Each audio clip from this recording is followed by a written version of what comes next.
ready. Humidor shop talk. Get ready.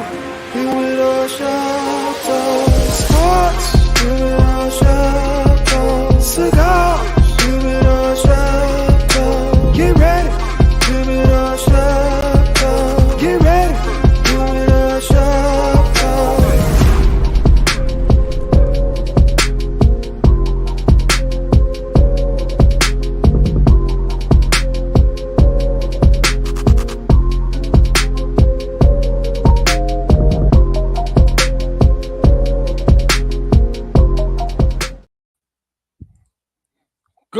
Good morning, and welcome to another episode of Humidor Sports and Cigars by way of Sports on Chicago. It's a nice, rainy, and little bit cool Saturday. We know this bipolar weather out here, and we got a few of the guys going to be a little tardy today, but we're going to get this show rolling, and let me kick it off and bring in my boy, Sly Dog, the angry man himself. What up, Sly? Man, what up, man? It seems like I'm the only one that can make it to the show, man. Where's everybody at? Hey, well, some had a rough night, but Bernard will be here shortly. And, of course, I got our super producer in the back, Silverback, Big Sean. Say what's up to the people, Sean. Superback. I'm not a silverback. I mean, silver, super, all that. Damn. Well, I'm sorry about that. Gorilla, huh? It's messed Yeah. up. You know, we didn't give you a new birthday, a new name, so I just changed the nickname. You know what? You know what? You're right. New Right. birthday, new name, new Isaac. nickname. My bad. So, Isaac the Silverback. Right, now you Isaac the Silverback. That's your new name. Damn. That's classic, bro. That is classic. Hey, man, a little too much tequila last night. They asked me what I had for dinner. I tell them a tequila and a side of lime. That's what I ate last night. Yeah, pretty much. It was a rough night. But all in all, hey, thanks everybody for joining us. Y'all can catch us on YouTube, Sports Zone Chicago. Subscribe to the YouTube channel. And we are joining to Facebook. Make your comments. Jump on in and join the conversation today. So let's kick it off. Let's get it started. And this one, because Sly's here, I really want to bring this up. So I was just reading how attendance is up at WNBA games. Attendance is up. I'm seeing more commercials. WNBA players, they getting a lot of, they're getting a lot of notoriety. People noticing, they're watching. Every time I look up, I'm seeing one of the ladies on TV. So I'm gonna ask you this, because I know how strongly you feel about it. Is this directly related to the hype of Caitlin Clark? It is directly related to the hype of Caitlin Clark, but that don't mean it's waited too long. The problem I always had is they waited until now to back her. That she ain't winning the game. I think they wanted something, so they terrible. Okay, right. But it should have been done a long time ago. It was some great basketball players before she got here that didn't get recognized, and the hype should have been going. Now, is it good hype? I don't know, because I liked it way back in the 90s when it started. Mm-hmm. So for me, I don't understand. You know what I'm saying? But the bottom line is this: AJ Wilson is still the best basketball player in the league and will be for the foreseeable future. That's the bottom line. I don't care how much hype Caitlin Clark get, her 20 points in the losing effort, whatever she scored the other day, I could care less. Only thing that matters to me is now, since they giving all this hype, now they better recognize who the best player in the WNBA is. Yeah, definitely. Sean, what's your thoughts? My thought is first of all, because it's a fledgling league, I don't really give a damn who the praise or the credit goes to. You're getting more eyes on that thing. All right. I don't care if Asia's the best. I don't care if Boston's the best. I don't care. What? I don't care. I want those girls to have eyes. I want those girls to get money. You think they care if they're the best? Let's be honest. This is about honestly do because they brought it up. But here's the thing: is that they want money, and if they focus it on that, like you're in a different level at this particular point. You're not the best college basketball player and anything like that. You're in the pros. So the bottom line is you're trying to make money. Yes, you want to be the best. However, you also want to get paid. Okay, you're making $75,000 a year. You can come out of college and get paid more than that coming out of college. All right, and not have to deal with all the nonsense that they've dealt with finally getting chartered flights. Finally, only some teams, and a very small of the few of the 12 teams have their own facility, have their own. This is crazy. Caitlin Clark is bringing eyes to this. She's bringing people. She's bringing money. Okay, and people, and I'm not saying that I'm not claiming her to be the best person, the best player. She's not. All right, but it doesn't matter who's bringing attention to this, because you know what, and you could put your glasses and scratch your head all you want. WNBA's lost $12 million the last 3 years. So if it wasn't for Caitlin Clark coming in, who the hell gives a damn? It's a business. Right? They're losing $12 million a year. All right. So what in the big scheme of things, who the hell cares who the best player is? All right. It's a business. It's a business. So exactly. So whoever's bringing those eyes, so when you start now, what did you say? You're starting to get more commercials. Yep. Okay. They're starting, and you know what the WNBA did, which was extremely, extremely smart. Women's basketball has had a stigmatism, or has been stigmatized as a lot of lesbians playing. Okay, going back all the way back to the Cabby Poindexter and the Marshall girls and all other girls that they played, and that's just that whole culture. Well, if you notice the team pictures this year, these girls were done up. They had makeup, their hair was did. Everything. They're trying to make it a softer looking league to attract more fans. All right. Angel Reese helps out a lot because she's a pretty young lady. All right. Camila Cardoso helps out. She's a beautiful young lady. Cameron Brink helps out. She's a pretty young lady. Who's the other girl who went to Nadia, who went to the Sparks? Beautiful women. Okay. And so they're helping that out. All that to say is that they're trying to make money. I'm not worried, You talk about attendance. Why the attendance? Because of what Caitlin Clark did. All right. And it has nothing to do with this in this situation. I shouldn't say nothing. It's very little to do with Caitlin, with the fact that she's white. Okay. She was, it does have something to do with it, because race always in everything. Race has an issue. Thank you for real. Race has to do with everything. However, the fact that she was scoring the way she was scoring, and not just how she was scoring, dude, she was doing Steph Curry stuff, bro. No one was doing Steph Curry stuff. Dude, when Steph Curry started doing Steph Curry, why do you think Steph Curry became so crazy? All right, Caitlin Clark started doing Steph Curry stuff in college. And people were like, oh, damn. She was pulling up from 25, from 30, and splashing. Got them into the finals. So I'm happy for them. I'm extremely happy for them. I told you, I bought the WNBA League Pass. I watched like 3 games on it. All right, but the fact is supporting those girls, and that's what they need. That's what they need. Don't worry about the MVP. Okay, that's cool, but you want to get money. When your league's lost $12 million, $10 to $12 million for the last couple of years, that's not a good business model. And if anything comes in to change it, and if it's Caitlin Clark, so be it. If it's Caitlin Clark, same thing in 1979 when it was on tape delay. And guess who played for Indiana State? We need to stop, man.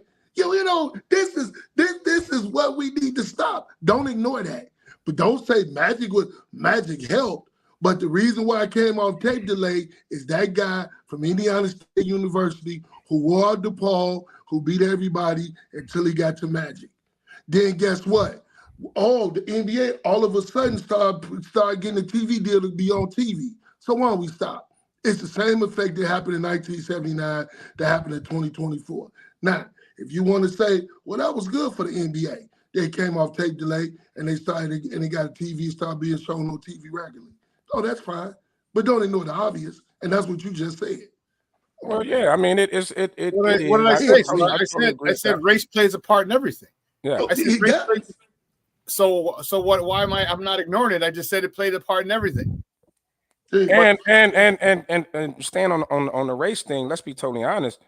The majority of season ticket holders and people who attend games are not us.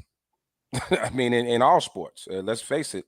Like we could call it what we want, even though like most of the major sports are dominated by by blacks and baseball and Latinos and and foreigners. But I mean, we dominate on the court, on the field. But those stands are real light skin. real light skin. Casual Miles Davis was looking at, and that's why he turned his back when he played at shows in France. There you go. I mean, it just is what it is. Hell, let's be totally honest. Even concerts, I'd have been to rap concerts and saw just as many whites as blacks. I mean, it is what it is. So, and when you talk about bringing in the money, because it does come down to it, you know. But and think about this: you losing $12 million a year. They were probably about 5 years from folding. I mean, you can't keep losing money at that rate. So it looks like now, you know, hopefully like a major TV deal is coming. Seems like Netflix is buying every damn thing. Maybe Netflix will buy them or give them a deal. And Amazon Prime, they dominating every damn thing. Yeah. So, I mean, so it is. So it is good. And I'm with you, Sean. I don't care if Caitlin Clark did it, if Juju did it, whoever, you know what I mean? Oh, no, Juju would have never done it. He'll be losing $12 million. Probably that's right. My whole point. But now the door is open for Juju, right? Well, we don't know. We'll see here a little bit. But what I'm saying is that I'm not disagreeing with what Sean's saying. I want the girls to make money, but it should. The only thing I'm saying, Sean, and it shouldn't have to take a white girl to bring this kind of attention on. That's my point. It has to. It does, Sly. It does. And I guess you're right, because I brought up Bird. What did you say? What did the money just say? All right, all the people who buy season tickets aren't dark. All right, the majority of the people are not melanated. All right, they're white people. Okay, so all of a sudden, so what you're saying is like, okay, well now they have one of their own that's really, really doing well. You know what I mean? Larry Bird effect, 1979. Yeah. I mean, but it's I mean, you know, her sunshine, her star is bringing light to everybody now. You know what I mean? Because you can't say that, you know, they didn't. And I think that's what hurt the girls. NBA stars didn't get their shine. I mean, how many of them had shoe deals? A lot of them. A lot of WNBA stars had shoe deals way before, and we're talking back in the 90s. Shell Swoops had her own shoe. She did. Right? You know what I mean? So all these girls who had a shoe, but it just wasn't popular because the masses and the season ticket holders weren't going. There weren't as many season ticket holders. All right. So now if it takes Caitlin Clark to bring a whole bunch of other people, and now everyone else gets shine and gets recognition because of it, so be it. You know what? Because now you're starting to see, okay, Asia Wilson is this. All right. Angel Reese is this. You know, so now you're starting to see all these other people getting shine because a lot more eyes are on them. And that's all I really want. Like I said, I bought the WNBA League Pass just because I want to do little that I could do. $37 for the year. Well, that $37 ain't gonna do much. But you know what? If a lot more people did, it's gonna that adds up quick, fast, in a hurry. Well, hell, remember when Netflix was $9.99? Yeah, I remember when it was $6.99 a month. $6.99, right? When it first started out. So all it take, you know, start low. Today's price ain't gonna be tomorrow's price. Man, I think my Netflix bill $22. I got the $7.99 one with commercials. I'm cheap. That's terrible. You need some help, man. For real, that's terrible. That's terrible, man. Look, y'all be killing me. All of a sudden, everybody too bougie for commercials. All y'all did growing up. But dude, they robbing me blind because I think it's that Amazon Prime too charging me $3 for not to have commercials too. Yeah, dude, they robbing me blind. Hey man, commercials. Look, my favorite was my baloney has a first name. I love commercials. CAR. My old man still teased me to this day. He said when I was a little kid, the show or whatever be on, I'd be doing whatever. When a commercial came on, I stopped what I was doing and was watching commercials. I love the jingles and all that, man. It was great. So yeah, man. So yeah, man, shout out to the WNBA, man. Keep doing. We hope the doors continue to fly open for you ladies, man. And man, get that money because it's a lot of money out there. It's a whole lot of money out there. Yep. Or the juice running through the airport. Yes, that sir. Was my favorite. Yes, sir. The juice, baby. The Hertz commercial. Yes. Over the seats. The juice, baby. Rest in peace. Rest in peace, Juice. Hey, let's switch gears real quick, man. So big topic here in Chicago, and just announced yesterday, day before yesterday, the Chicago Bears will be featured on Hard Knocks. They'll have a losing season, Sean. It's over. Hard Knocks, and we all know about the jinx. The Hard Knocks. Look Look at between the that. Jets. Look between that and the Madden cover. The two biggest jinx in sports. So we got to cross our fingers and pray that we somehow. Aaron Rodgers got hurt on the third play. Good luck with that. Man, yeah, that's definitely terrible. But yeah, going to that. So how do you feel about that? I mean, I stopped watching Hard Knocks. I haven't watched Hard Knocks in a long time, but I'm gonna be tuned in. Of course, I'm a Bears fanatic. But let's face it, man. The Bears is one of the biggest stories in football. Has been all off season. You know, with the #1 picks, with the off season they had, and everything. So how y'all feel about that, man? The Bears on Hard Knocks. Hey, Sean, answer me this first. How did the Bears avoid it all these years? That's what I don't understand. What is the stipulations for them making you be on Hard Knocks? Or do they ask you? They ask you, and I think and it's a good question. It's a real good question. I think, in my opinion, the Bears for so long. I mean, they were the charter they are the charter franchise, and so they had a little bit of power, all right, or respect. Let me put it that way. They had a lot of respect. The guy, the Bears don't want to be on it. I think the NFL might have said, "Hey, listen, we're not asking you. All right, this is gonna increase the brand." Because what did you just say, Damani? You ain't watched Hard Knocks in how long? Shit, been a long time since I watched Hard Knocks. That was the third largest market in the country. Okay. Mm-hmm. To not have that be part of your viewing audience, they're like, hold on, player, damn. Because now look who's going to be watching Hard Knocks. Chicago, the whole Chicagoland area, all Chicago Bear fans nationwide. But you know who else is going to be watching Hard Knocks? Everybody in the DMV area because of Caleb Williams, all right, where he's from. All right, so now you have that big market. In addition, and that's the East Coast market. You know the East Coast bias that they have because you got DC, Maryland, and Virginia. All those are going to be looking and watching this kid who's from there.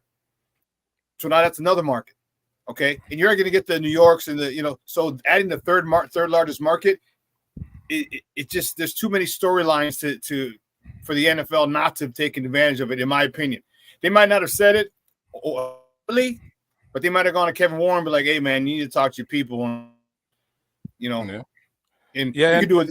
I think the NFL might have said like this: we can do it the easy way or the hard way.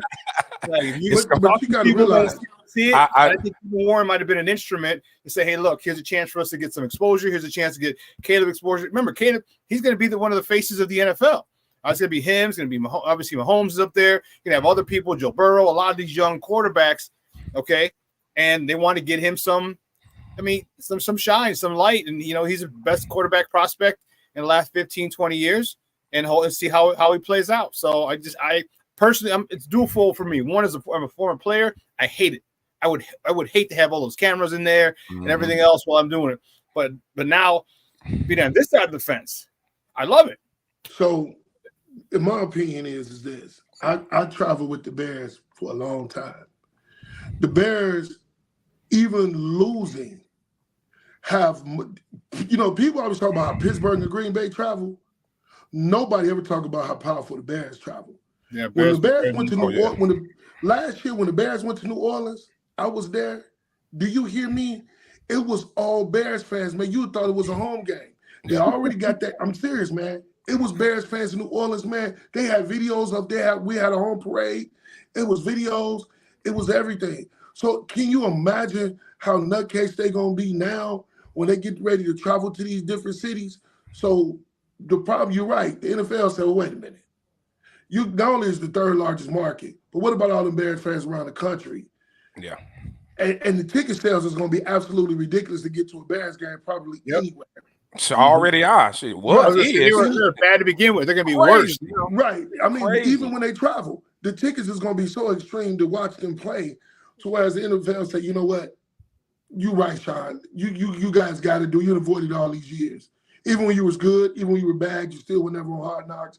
Even when you was changing the teams, all that, it didn't matter. So, hey, I'm gonna watch because I'm with the money. I ain't watched it in years, but I can tell you something. The anticipation to go watch the Chicago Bears has become so crazy.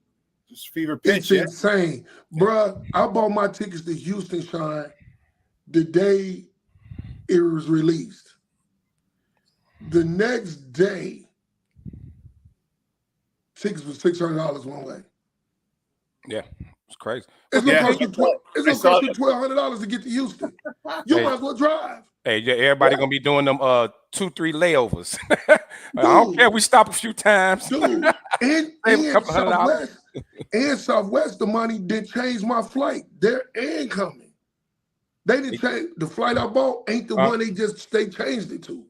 So I mean, you know, I guess I don't know if they added flights or what, but they moved all my times up, going and coming. Yeah, this how crazy it is, right? So, you know, shameless plug, you know, SmokeFellas, we doing an event in Indy for the Colts game. So, you know, we went in Indy for New Year's, right? We bought in New Year's Eve. I was there. Right, and they played the Raiders. It was a Raiders. The Colts played the Raiders too while we were there. Remember New Year's Eve? It was the Colts fans. There was a lot of Colts fans. They was going to the game, so it was a game there. Our hotel was like what, 120 or something like that a night. It was hardly anything. We were downtown Indy. I looked up that same hotel for that weekend for the Bears game, $320 a night. $320 that weekend. That's crazy. Because they know money's coming down I-65. They know we coming. And I'm with you, Sly. I haven't traveled as much as you have, but with the Bears. But wherever I go, whenever you go to the airports, you know, they always say, man, Bears fans travel. You guys travel. Remember, they took over London. The last time the Bears was in London, it was like a Bears home game. It's ridiculous. So yeah, so I'm with you. Now, let me ask you this: do you think does this kind of speak towards the culture change that we're seeing here with the Bears, right? Like, you know, Bears always kind of been known as this mom and pop organization, kind of run, you know, it's been run kind of old school, which is kind of irritating. So I think part of the hard knocks thing too is the Bears just weren't that interesting nationally. But now, I mean, with Kevin Warren here and everything, so on top of, you know, now with new stadium, the stadium situation is going on, you know, everything, something we thought we would never see. So now them being on Hard Knocks, do you kind of see that kind of related to this culture change that's happening here in Chicago? You know, I do. I think there's a whole new, like I said, I think Kevin Warren might have been an instrument, right, to kind of coerce the McCaskies into saying yes. Like I said, I think they're going to be on it regardless, right? But the culture that they have, there's a lot. Ryan Poles said it best. He goes, it's going to be hard to make this team. And people saw how good the Bears were toward the end of the year last year. All right. They saw, and we're not talking playoff team. We're not talking Super Bowl team. No, but you saw the arrows pointing up. You saw that the defense was the best defense in the last 6 weeks of the season after they got Montez Sweat. All of a sudden, stuff changed a lot. Yep. All right. You saw the offense start to pick up, and then you have the trade and you bring in the Caleb, who's the top quarterback prospect in the last 20 years. It only leads to speculation, only leads to excitement, it only leads to anticipation for this team, because this team was just trending in the right direction. Right? Then they added Keenan Allen in the offseason. They drafted Rome Odunze. Now people they're looking at it like, wow, the Bears might have for the first time since 2013, they have a legitimate offense back with Cutler, Forte, Marshall, Jeffrey, Martellus Bennett. All right, back with those guys. This team has a chance to be more potent than that team, and that is crazy. And people are excited. The NFL is excited. Chicago's excited, but I think the NFL is excited because John Madden said it best, man. He said the NFL is just better when the Bears are good. Yeah. Yeah, and just even I think the brand of football that we're about to see, right? The style, it's like we're finally catching up to the times, because we've always kind of been known for running backs and defense, right? A strong run game of defense, but the league now, passing league, like I said, we've never had a 4,000-yard passer, which is crazy. Seeing how the NFL we ran a forward pass, has it's crazy seeing how the NFL over the last 10 years has transitioned. Like, the 4,000 is the norm. You know what I mean? It's kind of the norm. Remember, 3,000 was the mark for a long time. Now, like 4,000, and pretty soon I think it's going to be 5,000. Like 5,000 will be the mark, and it's shortly because of the fact that it's a passing league, and you add in games, and they're trying to add an 18th game because I think they want to get to 20. Personally, I think they want to get to 20. So 5,000 yards is going to be 4,000 is going to be the floor. Yep. 4,000 yards is going to be the floor. That's the minimum. I think 5,000 will be the standard. But you know, they want passes, they want high scoring games, they want touchdowns. And let's be totally honest, even with this hard, getting back to the hard knocks thing, is we've never really had an exciting quarterback like with personality. Caleb seems to have a lot of personality. You know, he's doing this bear claw thing that seems to be catching on. It looks ridiculous to me, but it's cool. I mean, this young man has a lot of personality, and our quarterback position has never really been interesting like that as far as personality. You know, Justin was a little bit of aloof. He kind of was like, oh, hey, he was very robotic. I think, he was very robotic. And you know, Jay Cutler just didn't give a damn. Smoking Jay didn't care about nothing. So I love Jay Cutler. You know, hey, I don't remember Rex Grossman ever even talking to the media. I'm thinking back, like, when have we ever had a quarterback even this interesting with this much personality, you know, kind of flair? I mean, he's going around the city, man. And I see more people are embracing him now. More people embracing them now. So, well, they should, you know, we are, because a lot of us are still Justin Fields fans, you know, but he's no longer the quarterback, you know, right, wrong, or indifferent, or however you feel. All right. He's no longer the quarterback here. So we can still root for him, but we still Bears fans, you know, and so we gotta rock with who's on our squad, and that's Caleb. And you know, the issue is that Caleb's talent has never been the issue. You know, that's never been the issue. I mean, you don't win a Heisman Trophy, you know, in college if you're garbage. You know, the kid's good.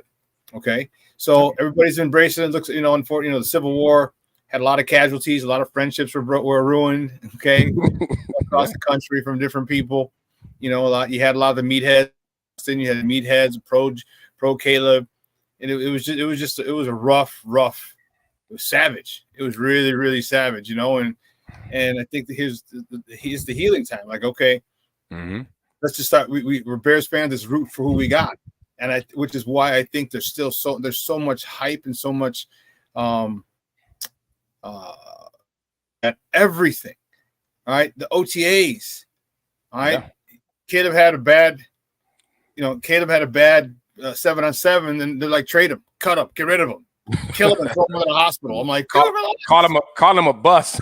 Call him a bus. He's a bomb. I'm like, and this is with just helmets on, no pads, no nothing, not just shells, just helmets. And you know, it's our fan base can be a lot unreasonable, emotional, and meat-headed at times. Definitely emotional, but and kudos to him, man, because this is a tough situation to come into, right? You had a fan favorite. You had a fan favorite in Justin Fields. We remember, you know, one of the last home game of the season.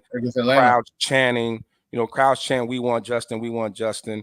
The team was trending up, went from 3 wins to 7 wins, and you know, and Justin was a locker room favorite. A lot of guys really, really like Justin. So to come into this situation, and he seems to be diving in both feet, like he's coming in. He's at the Sox game, the Cubs game. You know, he's getting out here. You know, he's Bears. Like I said, a little crazy looking bear claw, all that other stuff. So you know, shout out to him, because it could have been a tough situation, you know, to really come in. And you remember when Cedric Benson came, right? Remember back with the Cedric Benson situation. Oh, yeah. And how he came in. Thomas Jones was a locker room favorite. The guys loved him. They bring in Cedric Benson, and it was a little bit of a, you know, a lot of it. yeah. They said they was trying to wreck that man in practice. Like they were really trying to take his head off in practice. So and I think it also helps with the veteran receivers, the Keenan Allens, the DJ Moores, you know, Cole Kmets, the guys. They're embracing them. You see them speaking, you know, speaking very highly of him. So this is a very tough situation to come in. So who we had? Dante, what would you like to see from the offense in the first 4 games? Sean, I'll let you take that one. All right, well, let's look at this. The offense in the first 4 games we got. Let's look at the schedule so we can see. All right, here's the first 4 games. All right, I'm gonna take your comment down, Dante, but appreciate you chiming in, Papa. Let me get this out of the way too. All right, so you got Tennessee, Houston, Indy, LA. All right, that's the toughest stretch of that easy stretch. I think the first 10 games are easy for 10 weeks, 9 games, 10 weeks, 9 games are easy. It's an easier schedule. I think we should. Personally. I think Indy is the wild card. Okay, Indy is the wild card, and here's why: we don't know what Richardson can do. Is he going to start from scratch, or is he going to be like a Patrick Mahomes type, who sat pretty much all of his rookie year? Just got in a couple games when Alex Smith, and then came in and took off. All right, he was injured last year, so now he has to look at that game differently. He's looking at the games from a coach's perspective, because all I can do is watch and give his suggestions to the quarterback room and the offensive meeting room, and that helps you develop mentally faster. So how's Anthony Richardson going to be? That's the thing. I think we can get Tennessee in the first 4 games. I think 2-2 or 3-1. I think the best. I think we might, that Sunday night game in Houston. That's Sunday night game, week number 2. I think that could be I think for sure that's going to be a loss for us. But Tennessee, Indy, and LA, I think we can get those. Maybe not get LA and end up 2-2. But that's what I'm thinking. No worse than 2-2 in the first 4 games. No worse than 2-2. Is that what you meant, Dante? Well, I think no. What I'd like to see from the offense. Okay. Yeah, from the offense. From the offense, I want to see a good ground game. Mm-hmm. Okay. I want to see them establish a run. If you establish a run, the game over. Then that's season over. Because this is, if we're able to establish the ground game with all the weapons we have in the past, it's going to be great. I want to see him establish the ground game big time. I want to see Caleb start to work and get the short game to the intermediate game. Okay, get that down pat. Get it automatic. Give me some slants. Give me some hitches. Give me some deep ins. Give me some 5 and outs. All right, give me some curls. All those things I want to see him. I want to see him be able to step up in the pocket, which he did in college. Okay, but the speed, he's going to have to get adjusted to that. The speed. So I want to see them really pound the ball on the ground. All right, for the first 4 games, and I want to see a lot of. We're going to take shots. Don't get me wrong. There's going to be a situation where you take shots, but I want to see him really, really, really shore up and really make it almost automatic for that the short to intermediate passing game, because if you can do that, man, the training wheels will come off early. And to add to that, you remember you have like DJ Moore, who's great yards after catch, great yards after catch guy. And to answer Dante's question, I want to see balance, a balanced attack. You know what I mean? I want to see a lot of Swift and Herbert and everybody. Hey, Mr. SmokeFella just joined us. What up, Bean? What up? What up? We talking Bears OTAs, man. We just I've been listening. Yeah, I've been listening. We chatting on that. So yeah, for the I want to see balanced attack. I think the worst thing you could possibly do is kind of get excited about your shiny new toy and try to come out and unleash them just like 30, 40 passes a game. I definitely don't want to see that. But I'm expecting a balanced attack, a lot of Swift, a lot of Khalil Herbert. I want to, like you say, the short passes, please not the screen game. Oh Lord, Shane Waldron, please don't. No. And if I see another wide receiver screen, I think I'm gonna break my TV screen. I'm so sick of that. Yeah, what up? I know you said you don't want to be all excited about the shiny new toy, but you get a new toy. I know. Pause. You got to play with it. You got to play with it. I know. You got to play with it. So just don't just sit them in the background. Yeah. You like I say, you got to play with it. You got to have Batman swinging from the tree and Robin to say, Rob, you gotta mix it all in there, man. Don't just have them in the background, man, because there's too much hype around this. That's why I was saying a balanced attack, like really balanced attack. 'Cause I think the run game is gonna be good. I think the run. I'm even more okay if it's a little skewed and you go a little more run. I'm okay with that. All right, because the one thing I really want them with the 12 and 13 personnel, or if you go 22 personnel, let teams know we're running. All right, let teams know that. And you talked about the culture, the identity, like the new culture. Like it's gonna be. I want them to let people know, like when it's 3rd and 1, we're not throwing a wide receiver screen. We're not doing a quarterback tush push. All right, we're coming out to punch you in the. Give me 2 tight ends. Give me one. Give me a guy, a 3rd tight end if you have to, an offensive lineman. Okay, report is eligible. Put him in motion. He leads the way behind a fullback, behind DeAndre Swift, or behind Rashawn Johnson or Khalil Herbert. That's what I'm talking about. That's what I want to see early on, because what that does is that sends a message to the rest of the NFL, like, oh snap! All right, this is a much more physical team than we've seen in the last 3 to 5 years in the Chicago Bears. You know, and that's what I want to say. I'd be more than happy if it's skewed a little more, say 55-45 or even 60-40 run. Okay, just to let people know, because that you know as well as I do. You start running, when you're able to run the ball, man, that opens up everything. And that short, quick pass game, the short game, the intermediate game is going to be a lot more wide open for Caleb, and that's where we're going to hurt people. And so we got a few comments. Deion Buford, thanks for chiming in, Deion. Great defense, and if we win the turnover battle, could be 4-0.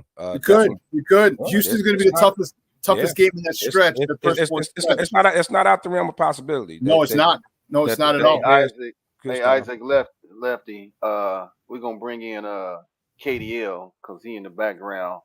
You know, that vein forming in the back of his head. He's real upset about right now. So I think y'all put him in timeout or something. I'm just assuming. I'm assuming he in timeout. So no, well, we can't call him Kyrie no more. I've actually been listening to the whole conversation. I was here before Ben. Y'all didn't let me in. Number one. Number two, all this 4-0 talk, just leave me out. Go ahead. You just said it's possible. Kid. Nobody's predicting. Just leave me out. Go ahead. Right. Oh, now you go. Did you say take me out? You gonna slide me?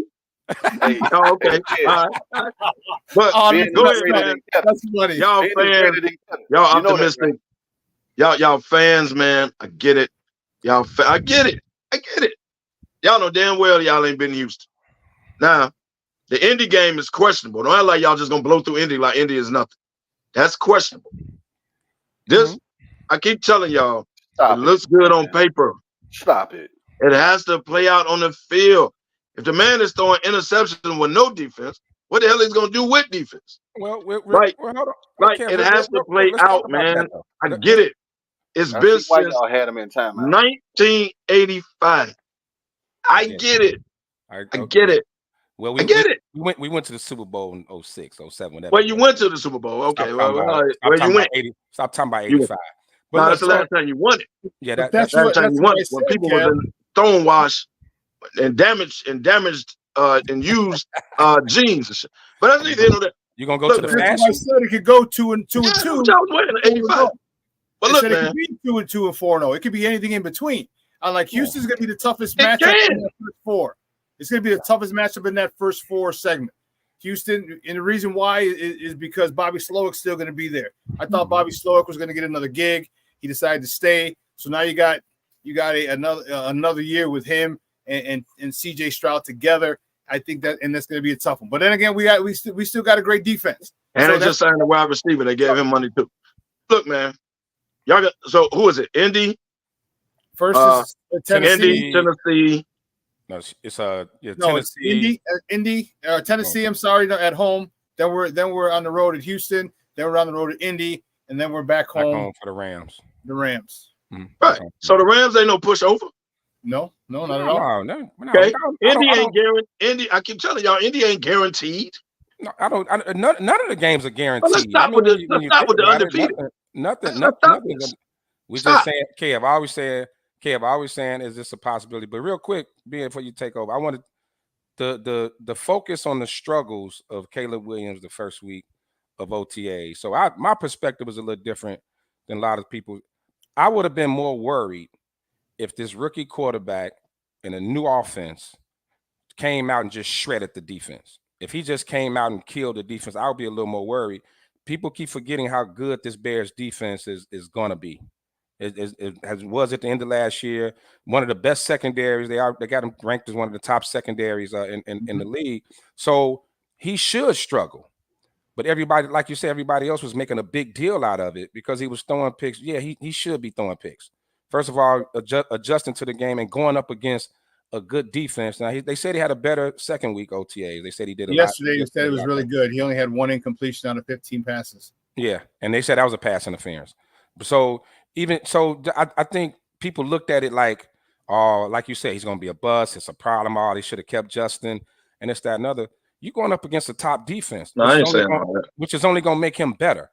He's going up against one of the best secondaries in the league.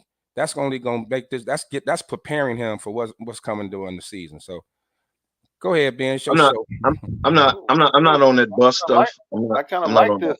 Hey, Kevo, I kind of like this where I'm just on the panel and not having the host. So you go ahead to the top of the hour, baby. Keep it going. All right, we'll keep it rolling. And you know what? I hate to no, cut I'm you not. off, kid, hey, man, I know y'all expect me to be a hater. I'm not. All I'm saying is I listened to the entire conversation because y'all didn't let me in. I listened to the entire conversation. I'm not on this 4-0 bandwagon, but I'm also not on the bust because he threw 7 interceptions or whatever bandwagon either. Like, I'm not on that. I ain't a bust and all that. House style posting stuff about him being a bust. Look what I told you. I ain't on that. I ain't on that because the boy can play. He's in a perfect opportunity for any rookie that ever walked into the National Football League. Record that, Sean. But what I kept saying, and I keep saying, it looks good on paper. It has to translate on the field. And y'all got to let Caleb have his moments. I'm going to compare Caitlin Clark to this. Follow me. As a college player, she's one of the best. She got her way, all that, right? When she stepped in the league, they being physical with her. She got to bring out her ability, right? They roughing her up, all that.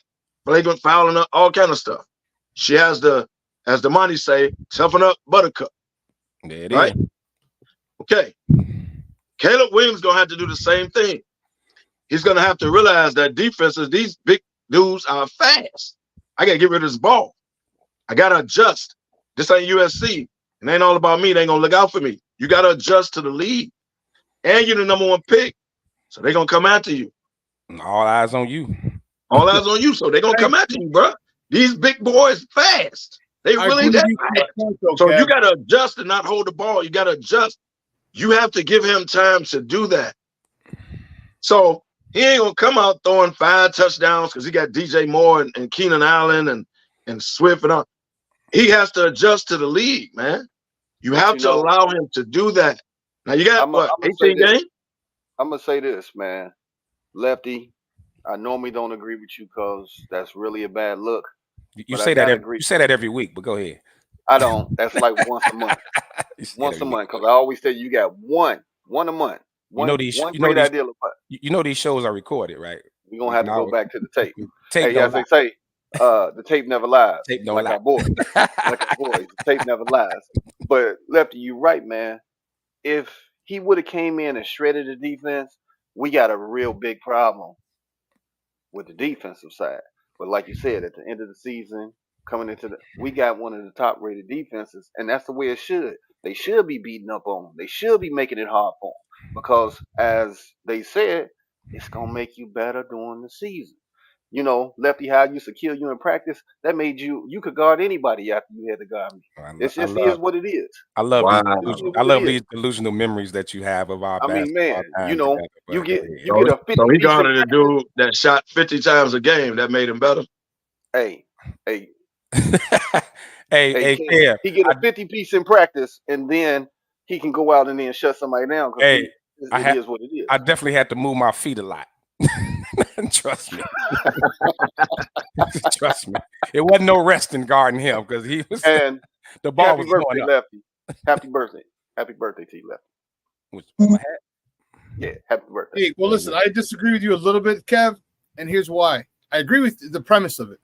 But for Caitlin Clark, it was a lot different. All right, because in a span of 4 weeks, she went from NCAA championship game to the draft to minicamp. All right, she has no. They're literally on fumes. Okay? That's true. That's true. These girls have been. These other girls have been. First of all, they're professional. They're older. They're stronger. And they've been waiting on them. And you're damn right. They've been waiting on her. I think Caleb has a much better situation because of. They waiting on him too, though, Sean. Huh? Hey, kid. They waiting on him. This is what they did to Caitlin. But here's the thing with Caleb. We forget Caleb has had access to this playbook before he was drafted. Okay, his quarterback coach and Shane Waldron were friends, so he got a lot of the small stuff. We saw the Dan Orlovsky things and all the things that you have to learn as a quarterback from just cadence alone, then the personnel situation and all this stuff that you have to learn. Well, he didn't have to learn that in OTAs. Right, he learned that already. Okay. Then don't forget, we also have the Hall of Fame game, which means they get to start practicing earlier before that game. Yep. So there's a lot of advantages for Caleb. So he's gonna get acclimated to the league a little sooner than a Caitlin Clark because she has no offseason. So don't get me wrong, I still think they're gonna come out. They're gonna come after him, but I think he's got a much better situation because of the fact that he's had more than an extended amount of time with that playbook, with OTAs. Practice because of the Hall of Fame game and the weapons they have around him. Caitlin Clark went to a crap team. That's what I was Sean. I was right. I was gonna follow you up with that. The Fever were number 1 overall for a reason. Twice in a row. And they didn't do her no favors. They didn't do her no favors by putting her against the top teams in her first 5 games on national TV. Yeah, that was bad. They didn't do that. They didn't do her no favors either. Mm-hmm. Yeah, they screwed her over on that one big time. Those are the top 2 defensive teams from last year. Like, come on, man. Right.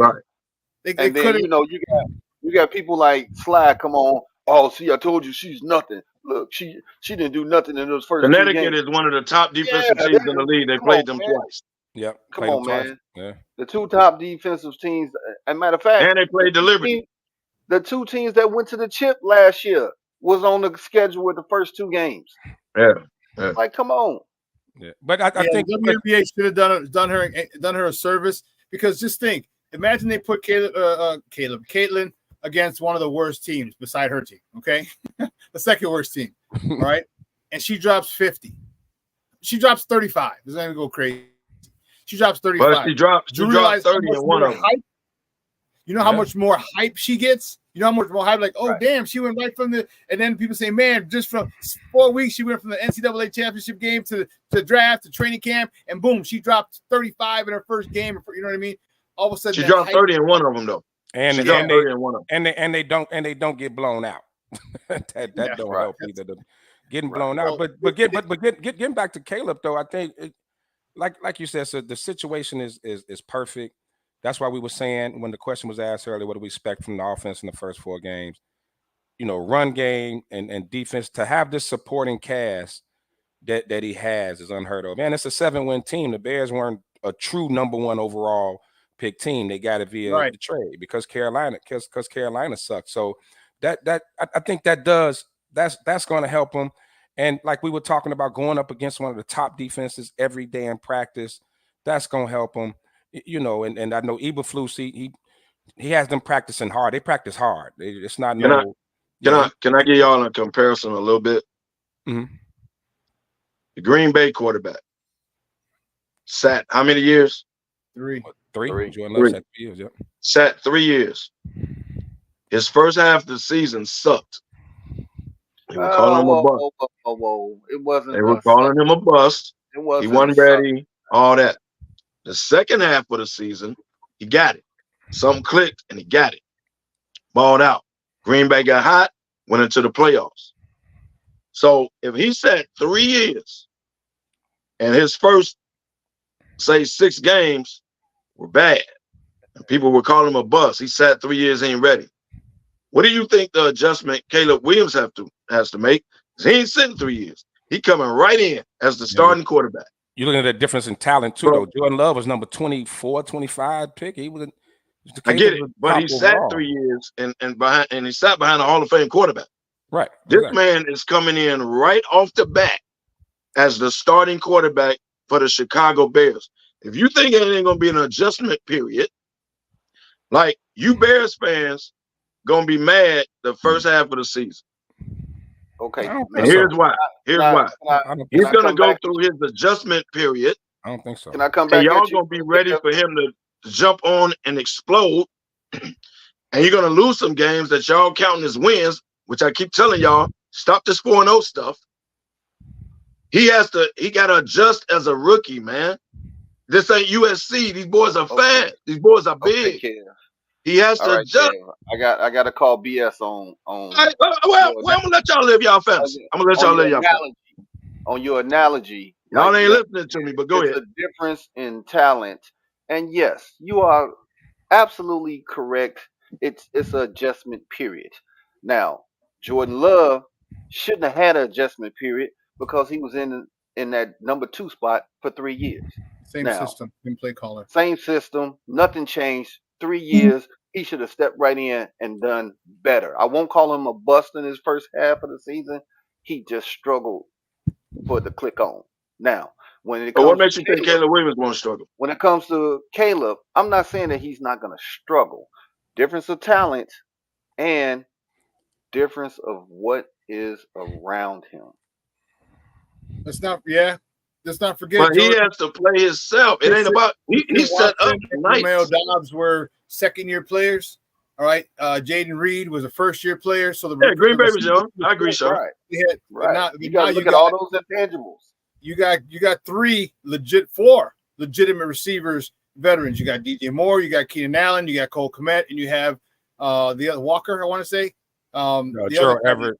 Everett. I don't know why I keep forgetting that dude's name. Everett. So you have 4. But he still has to adjust himself. You got veterans around you that can help you. That have done this before, and if the veterans are kind of, as they say, schooling you, and they've been doing this, they can help you out doing practice. They can catch the ball to you and bail you out. In game situations, they can go to you and say, "Hey, this is what I'm gonna do, man.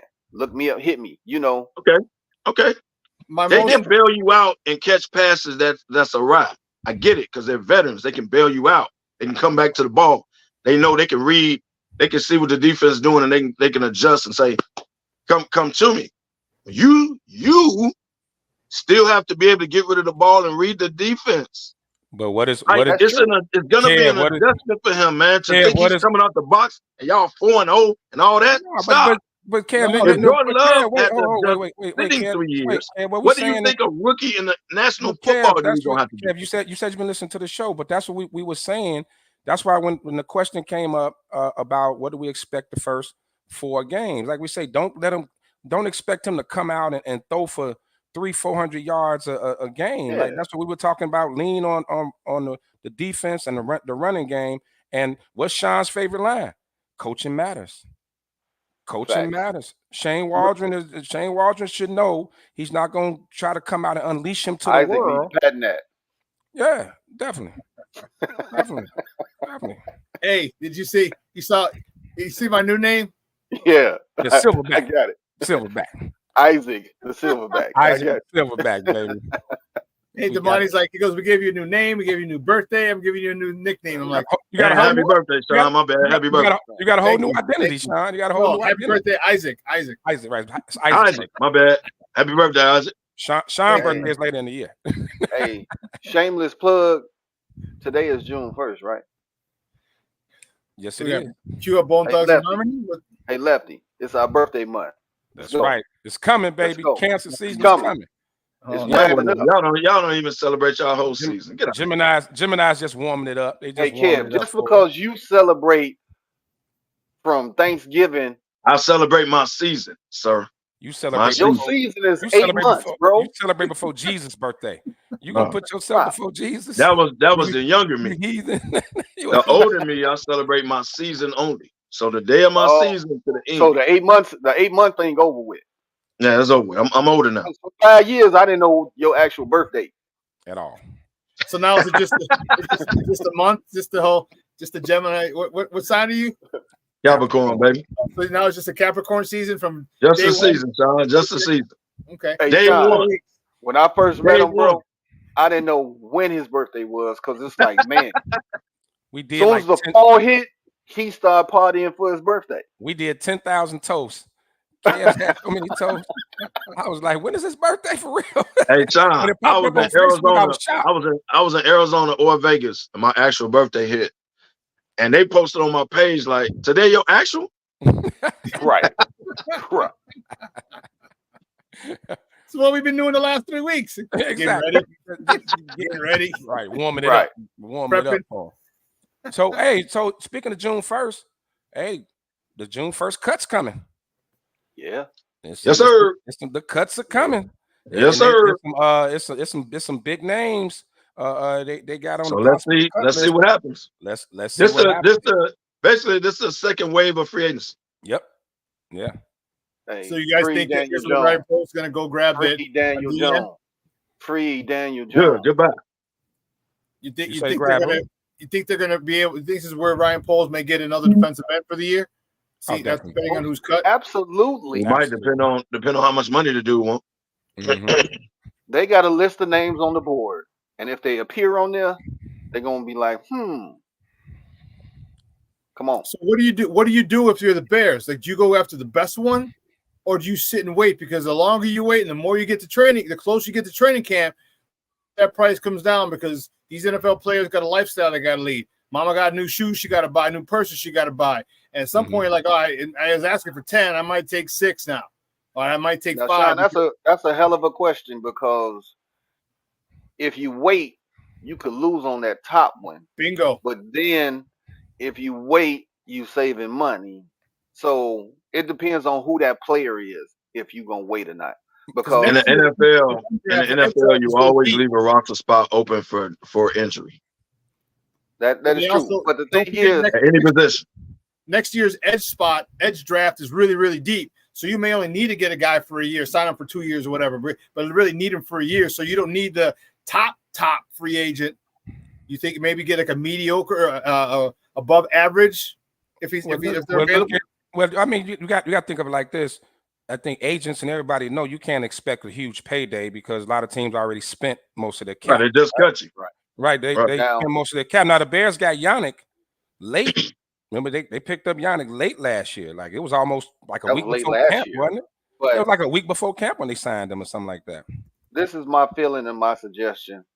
I don't think they should wait because you're looking for continuity, building that team, and you don't want somebody to come in later on in this preseason and then you got to get him up to speed. He got to gel.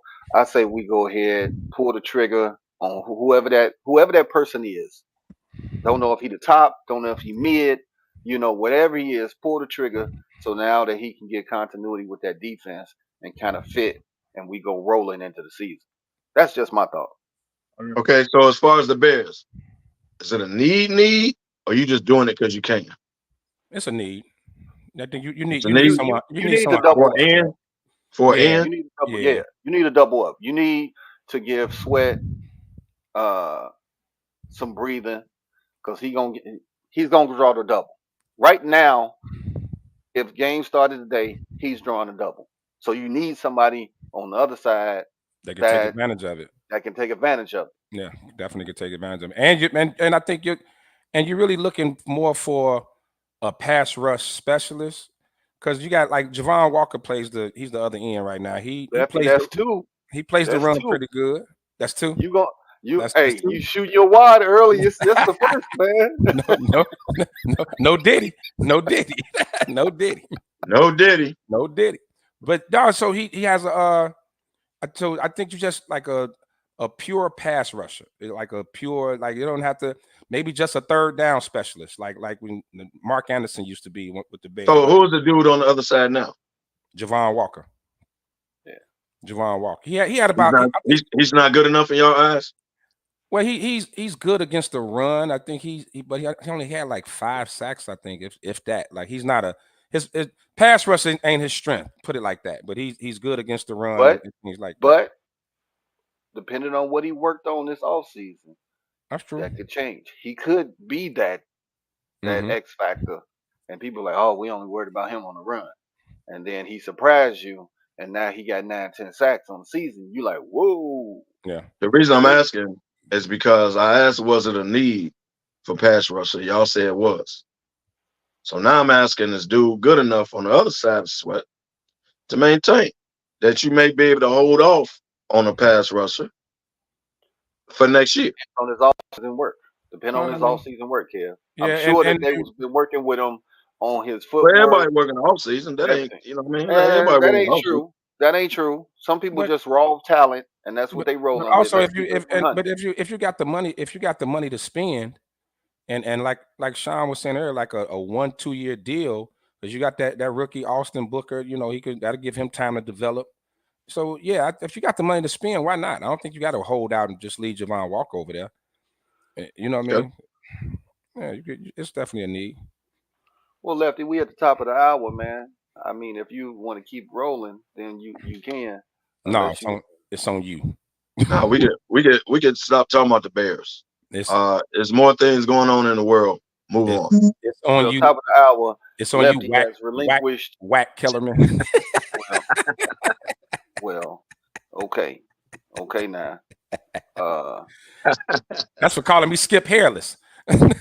You've been calling me Skip Hairless for a while now. You know, your hat game has got amazing lately because you know, you gotta keep the head protected, man. The sun is not good. Your birthday coming up, I'm gonna get you that little tool that you can shave your head so you stop using that Nair. But that's neither here nor there. I don't use Nair first of all. And I was actually gonna try that. That looked kind of dope though. That little rub thing, that looked kind of dope. Yeah. Hey, Kev, keep it 100, man. We was in Houston, right? He got up early. I hear him moving around. So I get up and I walk around. And this dude in the bathroom, he got one leg up on the toilet and he's shaving. And I look on the sink and it's the pink bottle in there. And he kind of tried to knock it off into the sink so I ain't see it. Oh, so that's I'm right. Like, bro, what you doing? Walker. My bad, Andy. You're right. DeMarcus Walker. What you doing? But why is his leg up though? Yeah, I don't know. What does that do? I got to balance or something to shave my head. I told him the first thing I said to him, Kev, was pause. First of all, why are you walking past the bathroom while I'm in it? First and foremost, let's start there. First of all, why you had the door open was amazing.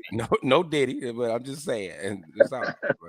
Hey, he was trying to get into it, Kev. He needed leverage. I'm trying to figure out. Yeah, right. I'm trying to figure out why the leg was up. I don't know either, Kev. I don't know what that's about.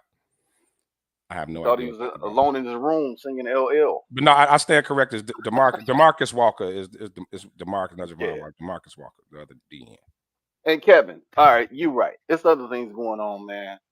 It's the NBA. Now, the one poor thing right now, we about to go about 5 days without no NBA. Facts to Thursday. Nothing. You're right. It's like, man, bro, we about to feel it. But it'll be here before we know it. That's good for the WNBA and everything else that's going on.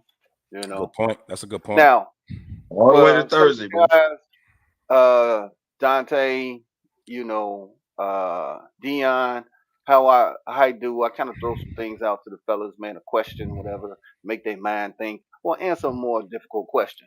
So before we start talking about the NBA playoffs, just one general question: who would you start your franchise off with? It ain't no, man, that's a tough. It's only 2 names I'm giving y'all today. Who you going to start your NBA franchise off with if you were GM? And Kev, I want you to go first on this one. Are you going to start your franchise off with Kyrie Irving or Allen Iverson? Go. In today's NBA,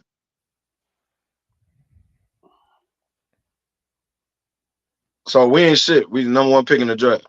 Number 1 pick in the draft. Is that what we doing? Yep.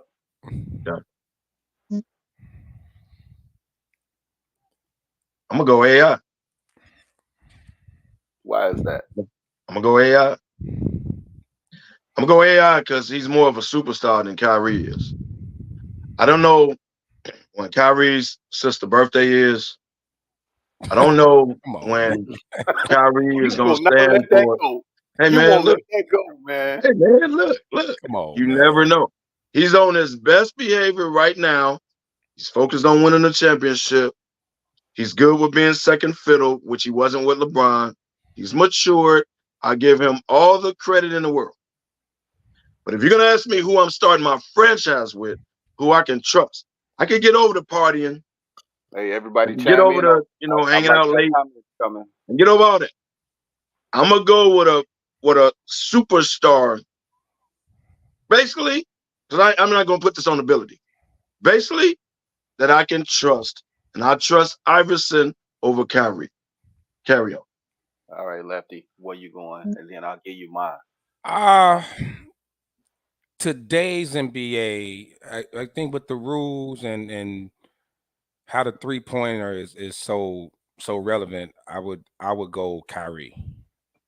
I would go Kyrie, and that's only because of the style of ball being played. Iverson was what up, DY? Iverson was a great scorer, but not a great shooter. I agree with Kev though on the superstar thing. I think Iverson had carried that, probably carries that a little better than Kyrie does. But yeah, if I'm starting, I gotta look at shooting matters, man, and as great of a scorer as Iverson was, no one's ever accused him of being a great shooter. Kyrie could shoot that thing. I mean, he could do it all, but shoot. Yeah, for shooting purpose, I got to go with Kyrie. Okay. So who gonna bring? Now let's talk business. Hold on. I'm gonna give my answer. Let me give my answer. Oh, my fault. That. Now I get what you're saying. Trust factor. I get what you're saying in shooting. Now how I broke it down. Kyrie, amazing with the ball, amazing with finishing around the bucket. Get you. He 37% from 3, AI 31. Now, let's look at who Kyrie had. Right? He wasn't solo. AI had Eric Snow. Let's see. Derek Coleman was one of the biggest names. What's his name from St. Louis? Larry Hughes. I mean, those are the biggest names that he has ever had. George from North Carolina. George, right? George Lynch. George Lynch. Yeah, George Lynch. Those are the players that he had. So we ain't double teaming them other players. We double teaming you, AI, and he still averaged 30. He was still averaging 30. So I'm gonna go AI all day long. And because in today's NBA, he giving buckets. I mean, too, but you also got the zone that's playing a big factor now. That's why that's why the shooting is more relevant now, because you can crowd the lane. Now, like I said, now if we talking back when AI came in the league, AI who was in the hand checking era, right? And AI all day.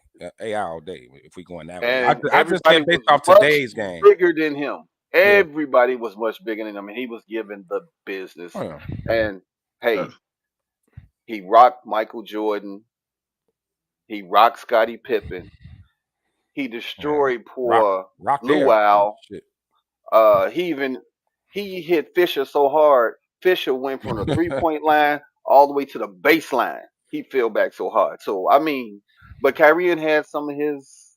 He had some moments, and his around the rim when you get him driving to the bucket going downhill. I mean, it's amazing. And here's another thing. Here's another thing, y'all. We've seen Kyrie in the lead dog spot, so to speak. He was the lead dog in Cleveland before LeBron. Yeah, he was the lead dog in Boston because he was older. Disasters. It's him being the lead dog. So if you're gonna ask me what franchise, I mean the starter franchise, I gotta go with AI. More trustworthy to me. That's the bottom line to me, is he's more trustworthy. That's we seen Kyrie as the lead dog before, and it never worked out. Is he more mature now that he's playing with Luka? He's accepting the second role that he never wanted to accept with LeBron. Yes, he's more mature now. I get it, but I'll never trust him to be the number one dude on the team ever. And no organization should. Hey, Kev won't get rid of the birthday party. No, I'm not going to get rid of the birthday party. God forbid there's ever another COVID epidemic. You already know where he rolling. I ain't doing that. I'm gonna play on road games. You already know. So you can't trust man. Come on. Kyrie can snap off at any moment. Y'all know that. Congratulations on his maturity right now. He's focused on winning the championship. Congrats, brother. Do your thing. Love watching you play. Yeah, but I'm basing it off Kyrie now, like today's Kyrie, not Brooklyn, Boston, Cleveland Kyrie. If we basing it off today's Kyrie, I mean, hey man, the dude focused. He's focused today. Dude is focused. That's what I'm saying. I'm basing it off today's Kyrie. Dude is man. You got to give him his props. And I do. I won't take nothing away from him. I do. Today's Kyrie is a monster. Yeah. And I think we can all get a little crow fried hard because none of us thought that him and Luka thing would work. Nobody thought him and Luka would work. Well, that's true. Jay Grizz, come on next week. I'm gonna match somebody up really good against D Rose. Let's see what you think. Okay. So he's saying he'll take. So Jay Grizz, you'll take D Rose to start a franchise over Kyrie and AI to start a franchise. It's a debate. Debate, man. It's a debate. Rose hit the league. When D Rose hit the league, it was up here, baby. So you can't take nothing. Everybody, when you say D Rose, everybody want to be like, oh man, if he didn't have them injuries. And take the injuries away. What he did in that period of time. And don't forget that rookie season. Jesus. Man. His rookie season is all-time great. As far as a guy having a rookie season, one of the all-time greats. Definitely. Yeah, so all right, NBA playoffs, man. The Celtics, they murdered the Pacers. I think when the Pacers lost that first game 1 in overtime, that was a nail in the coffin for them because they really never responded back. And then when Halliburton went out, it's pretty much over with. Pretty much over here. They made it interesting until the fourth quarter. And what happened in the fourth quarter? You heard that slapping sound. Pause. Hey man, every game, like you say murder. Now it was a sweep. If you want to, just because of the sweep. Yeah, I ain't gonna say murder. But those games, man, those were check the fourth quarter games. Check the fourth quarter on all 4 of them games. I ain't gonna say murder. I ain't gonna say Indiana turned the ball over within the last 5 minutes, damn near every game. Yep. Just turn the ball over for God knows why. So it's kind of like, I know we ain't talking about this, but it's kind of like Minnesota. Minnesota led in every single game with 5 minutes left. Check the numbers. Yeah. And some kind of way lost it. We ain't got to that yet. You can say they lost, but if you watch the games, they really blew the games in the last 5 minutes. Indiana did the same thing. And Boston just took it and won it. And on paper, yeah, we expected Boston to murder them on paper. Like you looking at it. But hey man, shout out to the Pacers, man. Even with Halliburton out, they played their ass off. They went as far as they could. You know what I mean? But that's when we talk about youth. That in the closing moments and those closeouts, those last 5 minutes, that's when the youth kicked in. They got young. They got wild. And Boston took advantage of it, man. And I kind of want to go back and give Halliburton, since we was off last week, I do want to give Halliburton a shout out after he beat the Knicks and he was at the press conference. Did you see the T-shirt the dude had on? Mm-hmm. The dude had on the Reggie Miller choke hoodie. He had on a hoodie with the choke. That was classic, man. Petty is real. And then went out and got swept. Right. Right. I don't even know what his injury was. Hamstring. I don't know. Hamstring. Okay. All right. Hamstring. But did you see him on the bench running down the baseline cheering? You got a hamstring, bro. Yeah. How you running and jumping up like he was doing a lot. You can do that with a hamstring. No, you can't run with a hamstring. It's the lateral movement that was that he Did you say Anunoby tried to run up down the court and he wasn't healthy yet? Did you see that? He played the first 5 minutes of the game. The boy couldn't even run up down the court. He shouldn't have played. He shouldn't have played. At all. But he wasn't ready. Hey, Kev, you like to give comparisons. It's like if Lefty say his sciatica messing up, what he do at the shop? He sits down. You don't see him moving. Why you bring my sciatica into it, man? Like, What? why did you bring my sciatica into it? Hey man, So I you missed real, y'all. Y'all you was in real, Houston, man. Y'all left me here. So He you be real working. disrespectful today, man. What's going on with hey you, man? man, I'm giving the fans what they want. Commentary.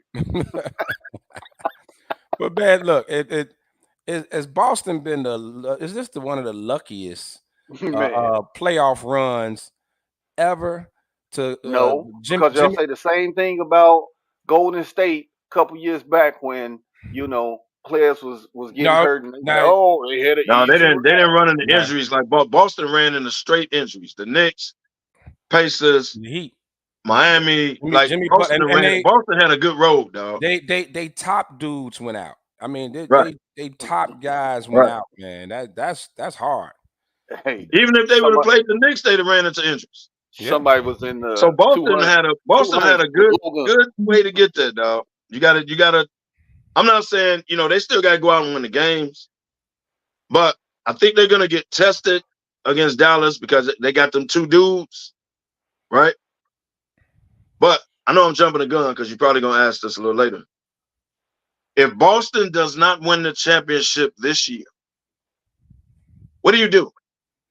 Because you ain't got it no better than this year. You got home court advantage. You got Porzingis coming back. And yeah, Dallas is good. I originally said whoever won the West was going to win the championship. I originally said that. But I didn't think it was going to be Dallas. So Okay. I don't put Luka and Kyrie down because they're capable of anything. You got 2 30-point scores on any given night. But I think Boston overall has the best team, depth-wise. And if you don't win it this year, I don't know what you do. Because you're going to give Tatum damn near $400 million. You can't pay nobody else. So you either stuck with the squad or you're going to start trading away pieces. So if you don't win it this year, then what, Boston? Then what? What are we talking about? Well, Kev, one thing I'm going to kind of disagree with you on is when you look at Boston's depth, they really ain't got none, bro. They ain't got none. Not when you look across. Not when you look across at the other squad. Boston's bench ain't that great, man. Huh? Nah, I disagree. Okay, name me. So go down name Dallas's key factors. bench. Go down Dallas's bench. Please, Name me please, key factors off of Boston's bench that have been a factor. please explain me to this. Go down Dallas bench. Tell me what the depth's at. I asked you first. Where's the depth on Oh, Boston? you tell me. You making a statement. I'm just saying. So you tell I need me. you to prove Apparently me you know wrong. something I Okay, don't. you got Al Horford, right? You got Pritchard. They pretty good. Them ain't big names, but they do their thing. So tell me who else after that. Mm-hmm. You can't.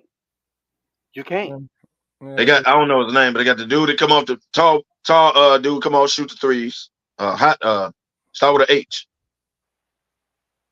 Sam Hauser. Hauser. You got Hauser come off shoot the threes. Okay. All right. But You he got ain't another a big. huge factor. He only plays sparse minutes. I mean his got it. minutes is like Sly on intramurals. Come on, man. Wow. Come on, man. Oh yeah, Wow. I woke up on it today. Okay. So correct me if I'm wrong. I don't want to put words in your mouth. Are you saying Dallas bench is better than Boston's? So I'm taking a look at Dallas bench. Outside of Hardaway, who you got? You got Hardaway. You got Josh Green that play the big minutes. The big boy that shoot the threes. What's his name? That just came back. Keaton. What's his name? They had one dude that was a starter last year. He on the bench now. He come off. I think the money talking about the same dude. The dude he come off shoot threes. He like 6'10", big boy. Oh no, he came. Not 6'10". The guy I'm talking about like 6'7", 6'8". No, big boy that came back in last. Say his name, I know. The White Powell. No, not him. He's a big man. Yeah, big boy. He was hurt, and he came back The last game against last 2 games. Well, Boston can go 89 deep. Dallas don't do that. You got dude with the forehead like Pat. What? What's that name? Pat Gould. Come on, Pat head man. hair. Gould gang? Pat head hair. Yeah, man. What's the dude name? Come on, man. Oh man. I woke up on one, right? Yeah. You know he's gonna curse you out too. And I had to think to picture Pat's forehead.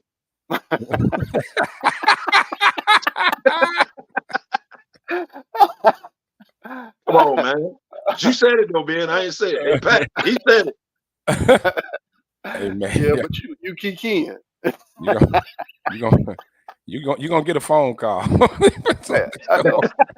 I know. You definitely get the phone call. I woke up with the shits today, man. You definitely get the phone call. But you know, he got the hair and he got that huge forehead.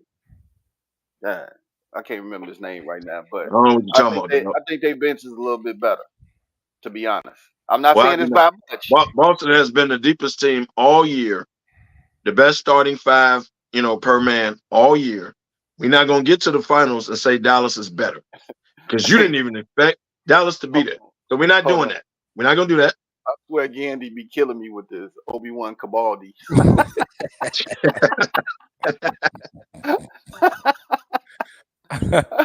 Boy, he gonna cuss y'all out, boy.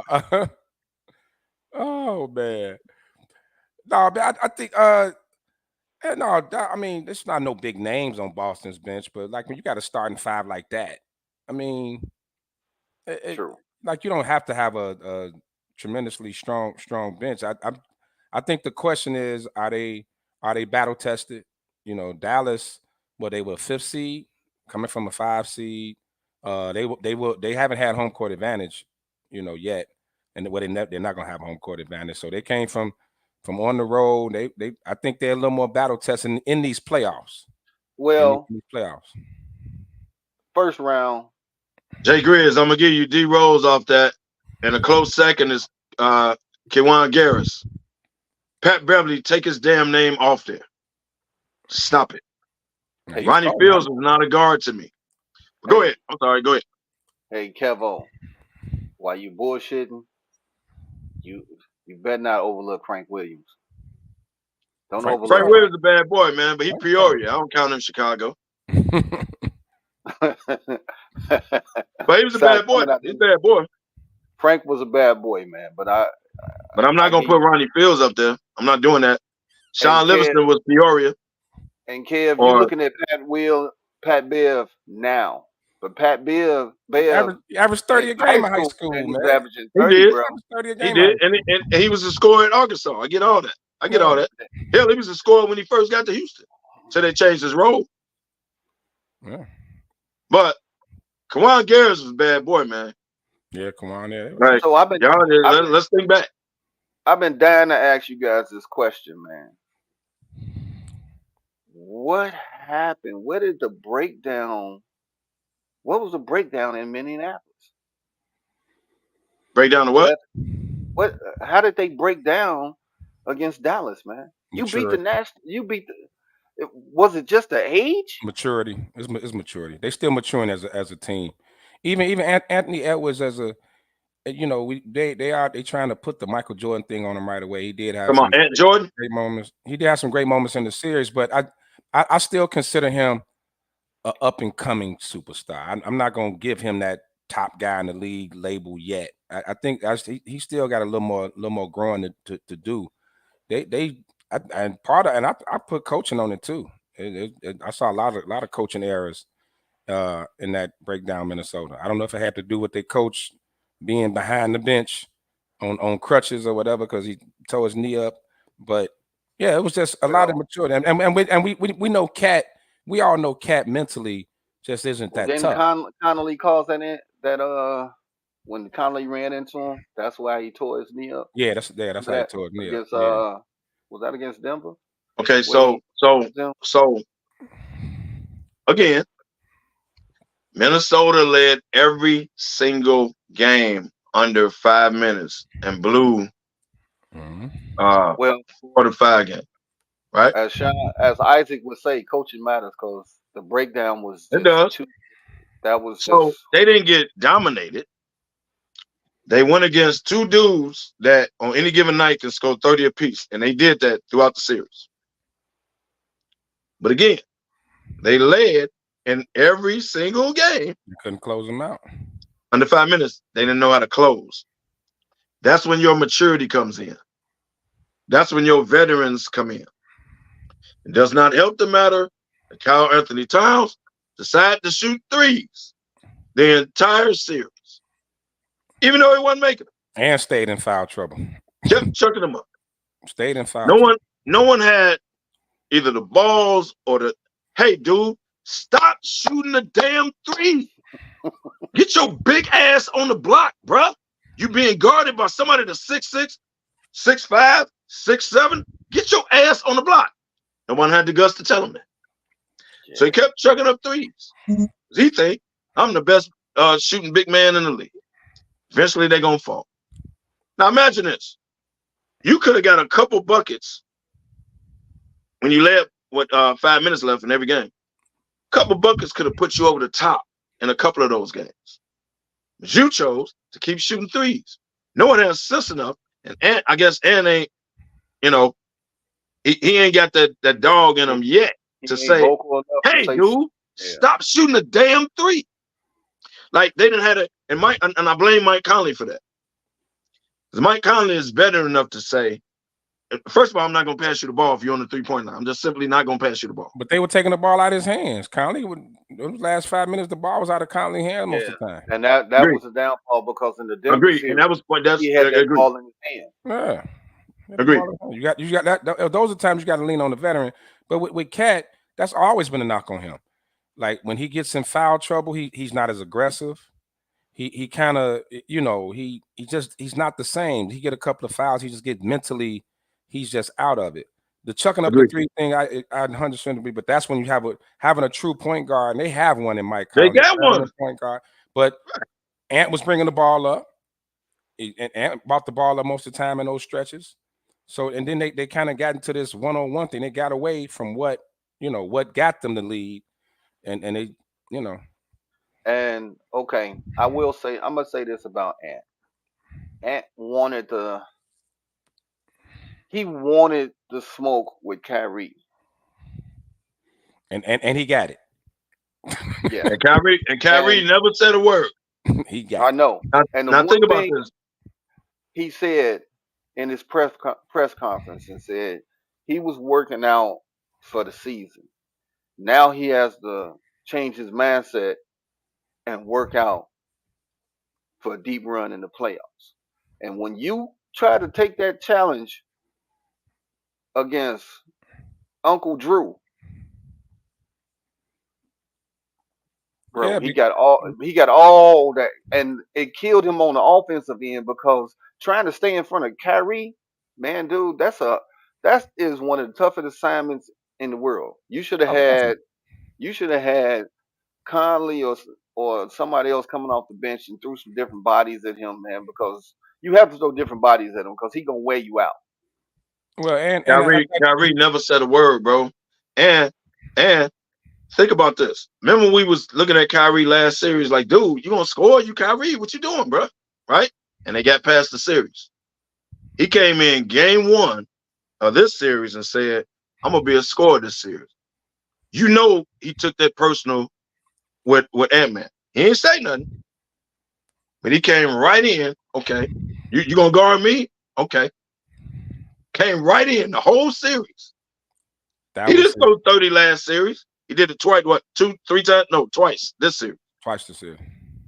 Twice. Well, he didn't say a word. Some of that could be an apology to Kevin Durant. How Ant-Man was disrespecting KD when they played him. So Kyrie said, let me make up to you for how I shitted on you in Brooklyn and messed everything up. Let me get this young boy back for you. Right. Let me give him some of this. I got him, KD. Don't say a word. I got him. Well, let me give him something back right. Young boy, you're not finna talk shit to me like you did, right. KD. But also let me learn you something. But like you said, it could have been fatigue. I think he got and really started feeling himself. He dogged KD. He went up against a gimpy Jamal Murray. Let's face it, Murray wasn't 100%. So he felt like, I could lock anybody down. So that's when he came into that Dallas series, feeling himself. He was feeling himself coming into the series. Yeah. He was feeling, and Kyrie humbled him real quick. And like you said, it's a good point. When you go all out, and Minnesota's they were scrappy. They hustle, they play fast, and they did look like they wore down in this series. Being a two-way player is the hardest. They was winning the game every game, bro. Yeah, but they didn't wore get out. blown out. They was there. They just didn't close it. But people got to understand, being a two-way player, I don't care what era you played in. If you were a two-way player, you were a dog. You might not be scoring 30 and 40, but you playing defense, and then you coming back and drop 15 to 20. Bro, that's difficult to do.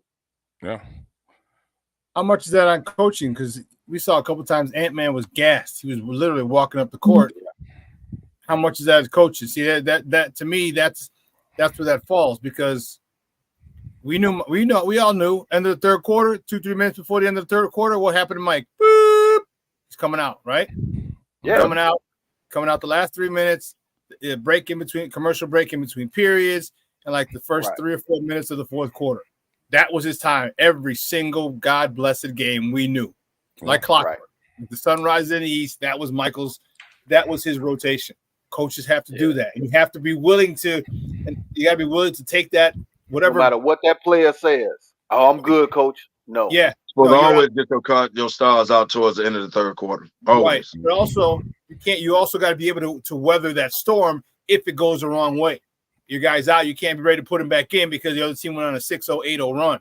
You got to know. That's on your second best player, though. Second best player. Sean, I'm gonna give you an example. If you take Luke out towards the end of the third quarter, Kyrie should be on the floor. Yep. So when you put Luka back in, you can rest Kyrie for a minute. He needs to be in like the last 7 minutes of the game. Yep. Exactly. You know what I mean? Like you balance it like that if you got a 1-2 punch, so to speak. If you're fortunate to have a 1-2 punch like they got, that was me who wrote, man. They got two closers, man. Two closers. That's not Batman. That's not Batman and Robin. That's Captain America and Iron Man. That's 1 and 1A. Well, I'm gonna tell you right now, 1 and 1A. the NBA got what they wanted as far as a storyline for this finals, because you got Kyrie back in Boston. Kyrie going back to Boston. He gonna cut the fan out. No, I think he's gonna keep it 100, man.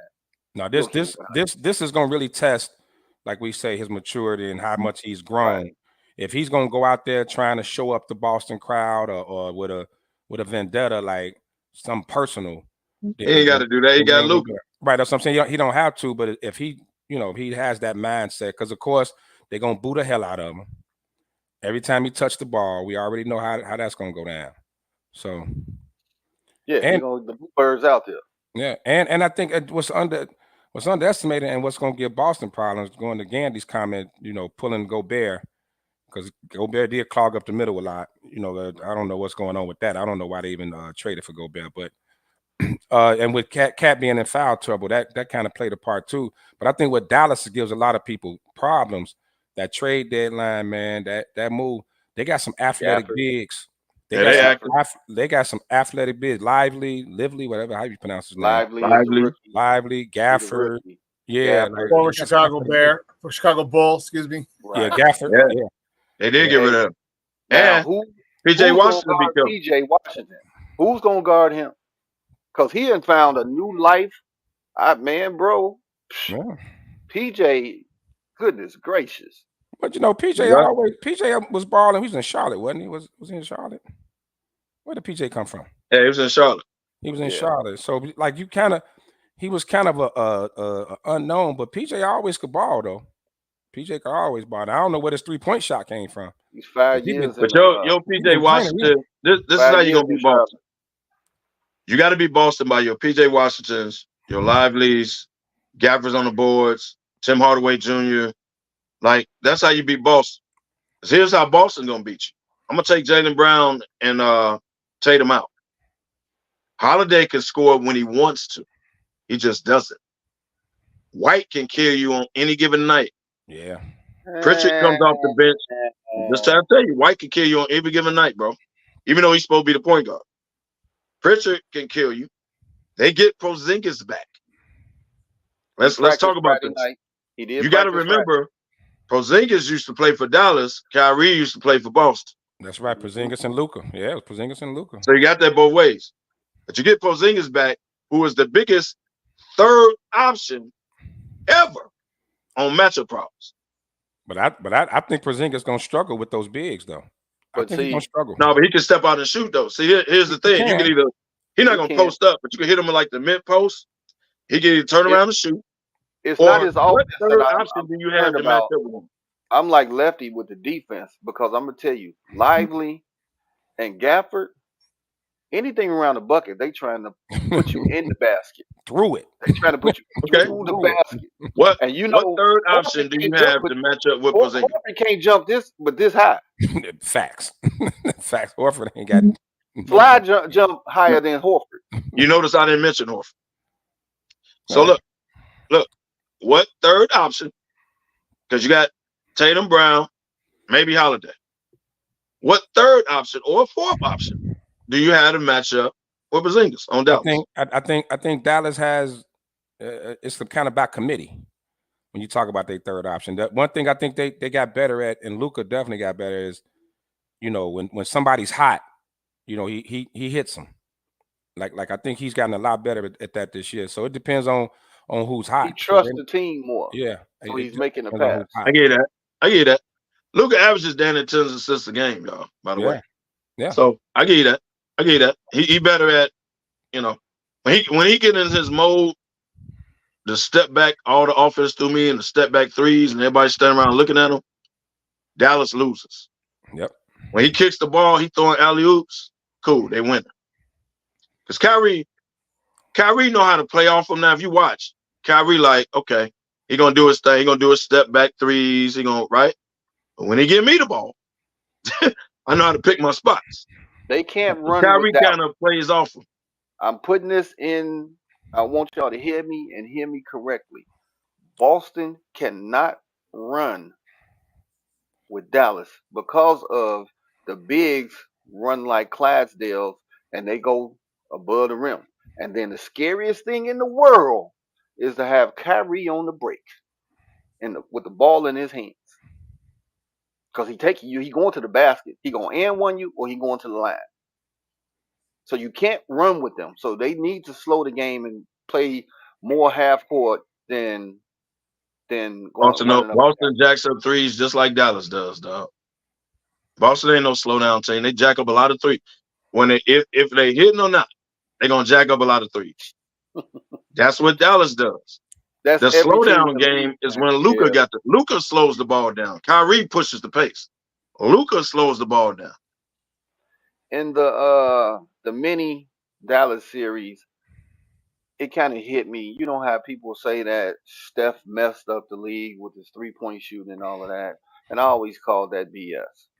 But in that series, man, I saw more fast breaks where they just stopped at the 3-point line and they had layups and shot threes. It was many layups that they passed up just to shoot three, and I was like, "Come on, that's today's NBA." That's today's NBA, it was so evident in that series. I was really disappointed in the game of basketball. Today's NBA, sir. Indiana does it all the time. You ain't trip on that? Because they just run and gun now. They play no defense. They just want to jack that ball up. They want to outscore you. Yeah, they're not trying to stop it. They're going to outscore you. Right. Yeah, so I don't know. It's going up tempo. I think up tempo may favor Boston though, because Luka's not the most athletic, and if you can get him in a fast paced game, you can kind of wear him out. I think you can wear him down. Now Luka does know how to kind of rest and kind of pick his spots, and Jason Kidd's doing a hell of a job as a coach, by the way. But I think up tempo could favor Boston. But that's why I said Luka slows the ball down. Yeah. Other than that, Kyrie got him running. Yeah. Boston runs up there. White would stop and jack up a three in a minute, and he's the point guard. Yeah. Damn, not the flute. Wow. Not the flute, man. Come on. Jandy Man. going in on Sly, man. He tore his knee up in band camp. Come on, man. Man ain't here to defend himself, man. Hey, one time in band camp, Band camp doing what? Band camp. going to get water. Damn. So we got the final set, but I want to take it back.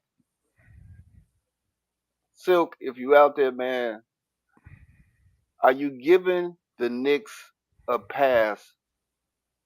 They lost a pass because of their injury. No. That was he quick. wouldn't get the Lakers a pass if AD was hurt. So no. No. They lost. Keep that same energy. Keep that same chest out. Oh man. That you had with the go New York, go New York, go. Keep that same energy. Goodbye. Since 71. He said that quick. Like, no. He ain't getting no. He wouldn't get the Lakers a pass. So no. I don't want to hear that. Because had they won, look what we did, man. We was hurt. So keep that same energy. I mean, but those were a lot of injuries, though. Shout out to Still. Those were a lot of injuries to overcome, though. I mean, a lot. Then when Jalen Brunson broke his hand, you knew it was. It was done then. It was done then. But Tom Thibodeau was in Chicago. People in Chicago had seen this movie before. All right. All right. Brunson's injury, okay, broken hand. That ain't got nothing to do. That ain't got nothing hamstring, to do. The breaking down of the body. Look at Jimmy Butler now. Where you think all them injuries coming from now with Jimmy Butler? The man was literally waiting outside Luol Deng's hospital bed to put him back on the court, man. This is what Tibbs does. I was just trying to tell you, man. This is what Nate Robinson was throwing up on the bench for crying out loud. Look, man. This is what the longevity of Tibbs does to a team. So that's why Nate he gets Robinson fired. Knocked out was Tim's fault too. He gonna look. Tibbs gonna win. He's not gonna play rookies. He gonna win for a minute while you get there. You're gonna give him a new contract, and then the team is gonna break down. It's gonna be a rash of injuries, for God knows why. And he can't keep. He's eventually gonna run Jalen Brunson in the ground. Everybody see it coming. Somebody better pick up the phone and call Luol Deng. Call Jimmy Butler. He's gonna run him in the ground. Luol ain't taking no calls that say Tibbs. Trying to tell you, man. He got him blocked. I've seen the movie before. So while it looks good, and yeah, you can get to the Eastern Conference Finals with it, but I know we got a hamstring. He didn't have a hamstring ever when he played in Toronto. Mitchell Robinson got hurt. Now you can say that's Embiid pulling his leg or whatever. Like you make up excuses for all these injuries. And what's the shooter from Detroit that played? Big boy that the Lakers was supposed to get. Yeah, he went out too. Everybody get hurt on the Tibbs. Don't get him. Stop. Josh Hart plays 47 minutes a game. Yeah, the NBA game is only 48 minutes. And he had that rib injury too. Forgot Josh Hart wasn't 100%. Yeah, he had that strain rib cage or something. Common denominator is Tibbs. Everybody's seen this movie before. Mm-hmm. That's tough to play. But you got to look at it too, like that gritty style of play. When you get that playoff schedule that every other day, you know that you got to go deep into your bench. Man, you got to go. You got to go deep. Everybody talks about shortening the playoff rotation. No, I think not when you play like that. I think you need to. It needs to grow. That rotation. Tibbs plays 6-7 people max, right? Yeah, like 7. He got a 7. Like nice. You 7, might get an 8. Yeah. So when he had to go deep into that bench, their whole continuity was off. Yeah, exactly. Now you got a bunch of role players anyway. Josh Hart ain't a star in the NBA. He's a good player, but he's not a star. The man was averaging 12, 13 boards a game. Hartenstein, who was about to get paid, by the way. But Hartenstein, you got guys shining. Vicino, whatever the hell his name is.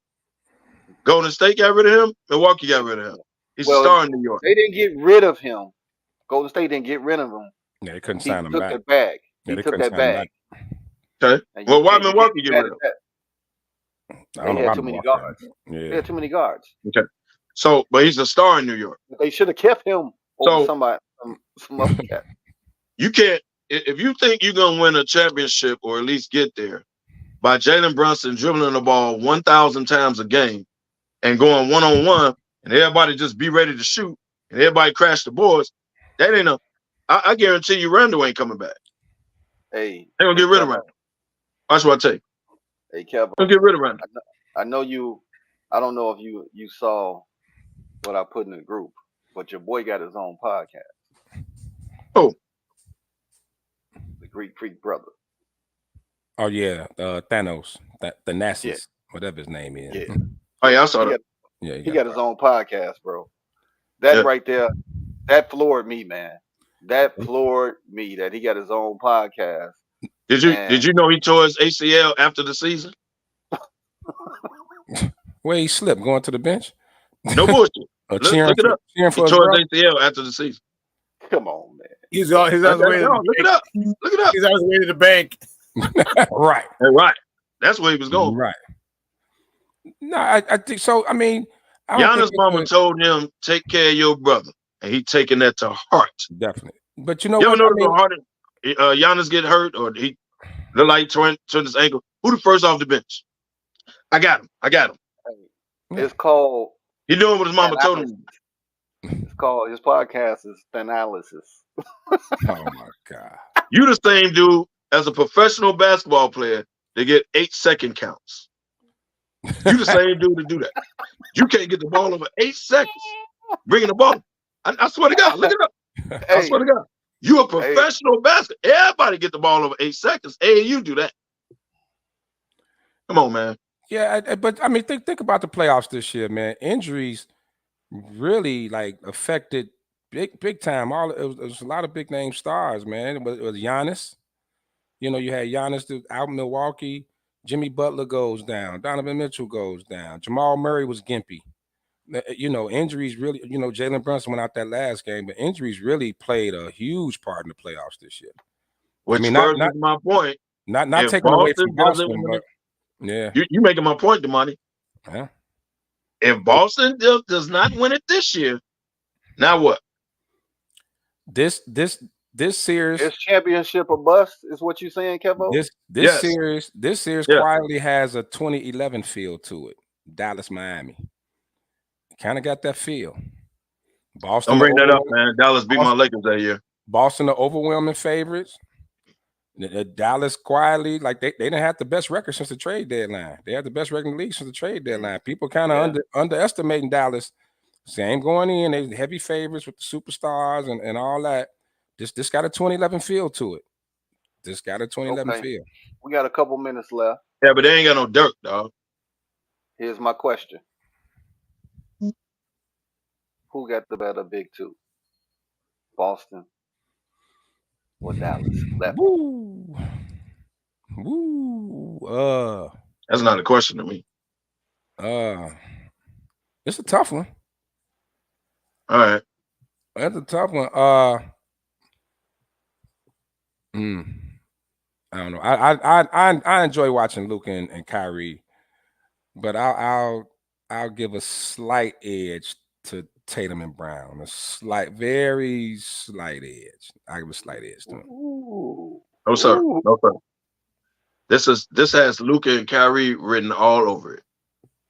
Okay. When you got two dudes that on a given night can look at each other and say, "You go for 30, I'll go for 30. Let's get these guys out of here." Right? Any given time. Here's the problem. I think Brown has that dog in him, but Brown is not a 30-point scorer. He can score 30. He's not a 30-point scorer. Tatum has the talent to be a 30-point scorer, but he ain't got that dog in him. So if I got to question you every game, I don't know what I'm going to get. You pissed off, you hoop. Brown, well, I could score 30, but I turn the ball over 15 more times and I score 30.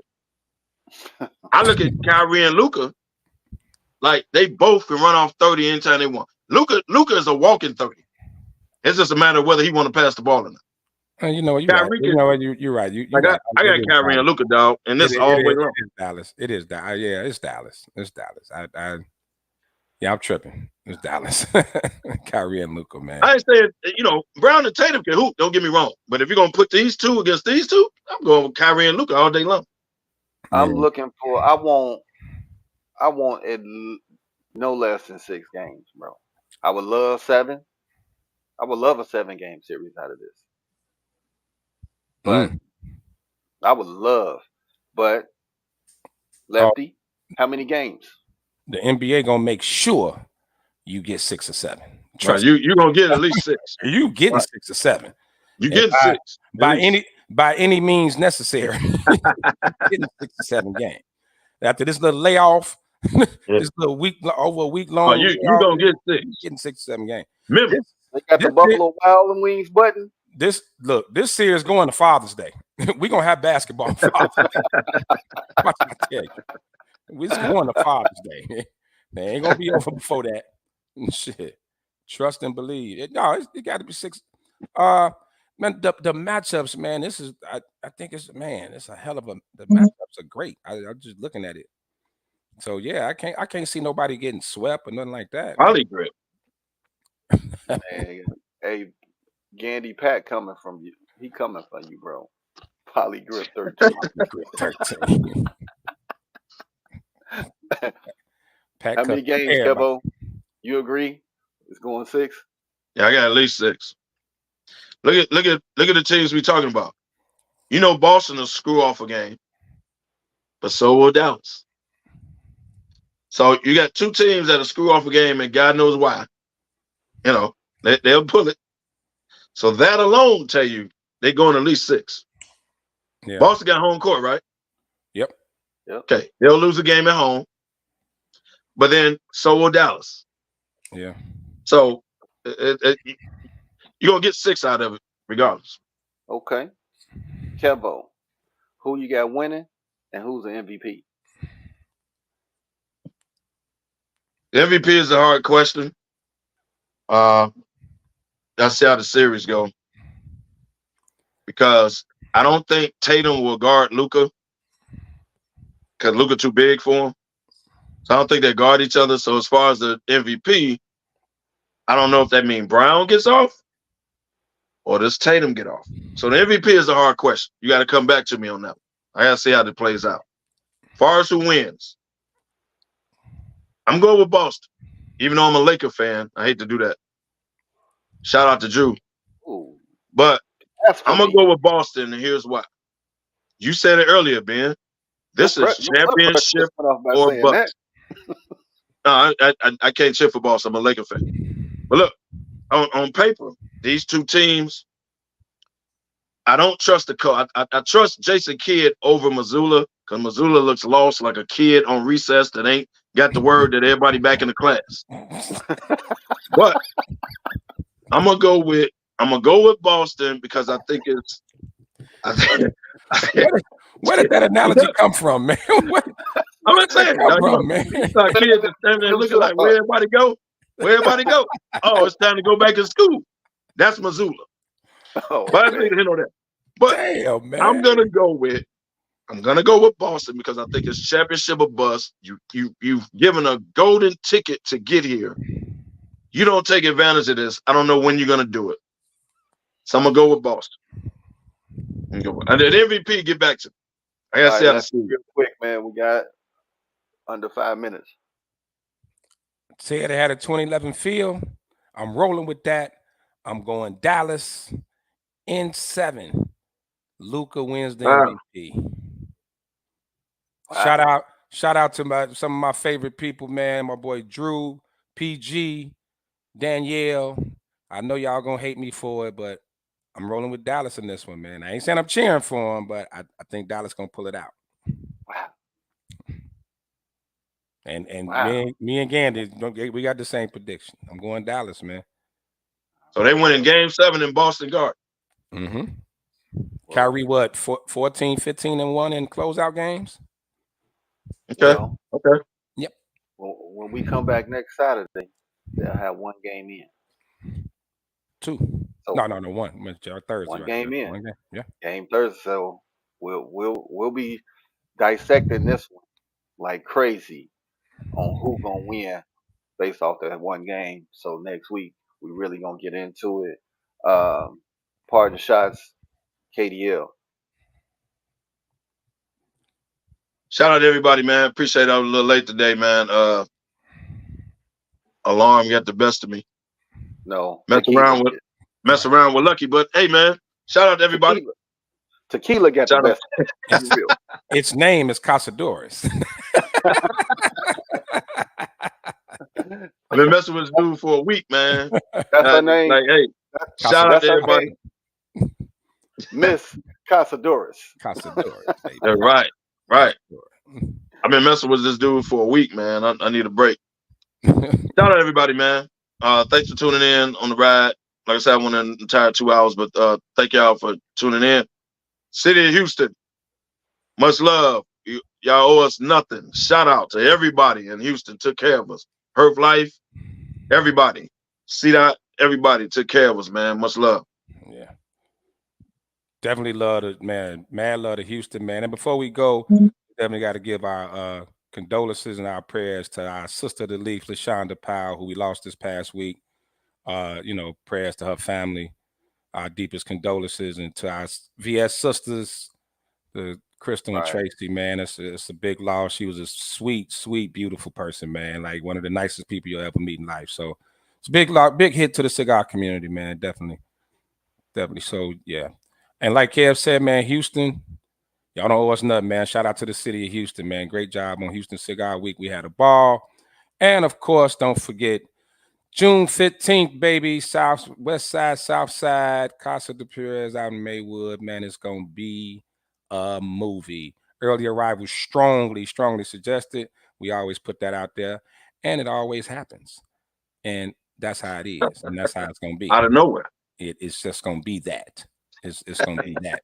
Oh, happy birthday to Nikki Dillard. Says happy birthday, man. Do your thing tonight. I'm gonna try to make it. I gotta make a run. If I get back in time, I'm gonna get out there and party with you. So happy birthday to you too. Hey man, it's almost summertime shy. We ain't had some real nice days. So man, be safe out there, everybody. Watch your surroundings, where you at, all of that good stuff. But man, let's keep it safe and Tatum got hurt, Andy. And shout out to the cicadas that's staying out of the city. You know what? Out of Harvey. Well, they can stay in Harvey. Just keep them out of. No, they not that. They further south, baby. Yeah, they are further south, so that is a plus. I saw on social media. Let us deal with our raccoons. We good. Somebody's car was full of cicadas. Full of cicadas. Yeah. I was like, damn. They got in the car? Honey? They all over the car. Dude come outside his house. Over the car. All over the car. And I'm like. So what you do? Water hose? Like, what do you do? I don't know. I don't know. I just walk back in the crib like, I ain't going to today. This ain't today. Grab Uber. Let me get this Uber app cracking. Like, man, hey, I ain't gonna make it. Wherever you go, I ain't gonna make it. Hey man, like I said, called off cicada. Right. Cicadas, fam. Shout out to the people in Frankfurt. Close your doors and windows. Right. Hey man, they getting hit hard. At the end of every show, where there's smoke, there's fellas. And Isaac. The silverback. Happy birthday, Isaac. All right, man. We check.